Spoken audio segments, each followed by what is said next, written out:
A lot of people have been asking what they should do if they bought a fake global version of the Redmi K20 Pro without knowing from AliExpress. Here are your options if you have a fake global ROM Redmi K20 Pro. Hi, my name is Mitchell. Before we jump into this, I want to thank everyone that uses my affiliate links. Without your support, we couldn't keep this going. Also, check out my Instagram and my Twitter. I'll have links to those down here. I interact with you guys on Twitter, and I share your photos on Xiaomitography. So this week, I'm gonna be having a written version of this article up on my website, so go ahead and check out my website.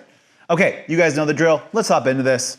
Now, if you've bought a China version of this device with a global firmware on it and you did it unknowingly, it means your device is an unlocked bootloader, which is already good, right? If you don't want to stay on the fake global ROM, which is advisable to not stay on the fake global ROM, what you can then do is load a custom recovery and your own ROM on it. That is one option. Another option that you can do is if you have an unlocked bootloader, you can go ahead and flash an authentic OEM ROM on the device using the Xiaomi Mi Flash tool, which is a tool that would allow you to do that. Now, once you've done that, you can't go ahead and lock the bootloader. If you lock the bootloader, you are going to hard brick the device. So you can take the device back to a completely stock China ROM, lock the bootloader. You can flash a actual global ROM using the Mi Flash tool. Go ahead and search for tutorials on that. I know nothing about it. Or you can go ahead and do what I've done, which is go down the road of using custom ROMs.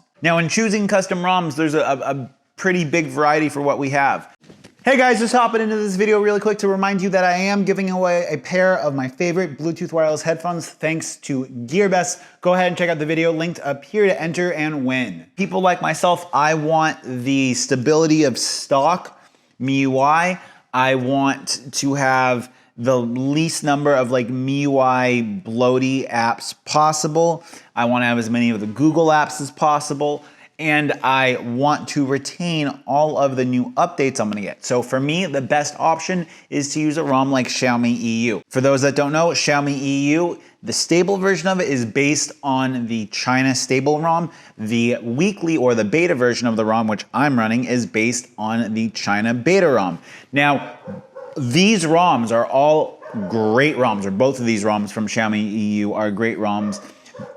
Sorry, dog barking. Both flavors of the Xiaomi EU ROM, in my opinion, are the best for people that want to have seamless compatibility in regards to features, battery life. They're going to be as good a battery life as you can get in regards to stock, and you're going to get updates, at least on the beta ROM, on a pretty much weekly basis. And that is how I am running Android 10 right now on this device, and it's been running really without much problem at all. The only problems I've had with it have been stuff that's just kind of more Xiaomi service framework related, not specifically the ROM. Those really are your options. You can always go down and go for Pixel Experience ROMs and stuff like that if you want on the K20 Pro. That's not something I suggest. I like it as close to stock as possible, just with some of the subtle tweaks that I have. If you guys want to go ahead and check out other videos about how to de-bloat that, I will have links to it right up here. If you guys want videos seeing what the ROM is like, Xiaomi EU, I'll have a link to it right here. And if you guys want to have a camera comparison or camera videos for the Redmi K20 Pro, I'll have links right here. Okay, I hope that answered your questions about what you can do if you've bought a fake global ROM K20 Pro. This is something I've had a lot of questions about. This video is long overdue. Talk to you next time. It's been Mitchell.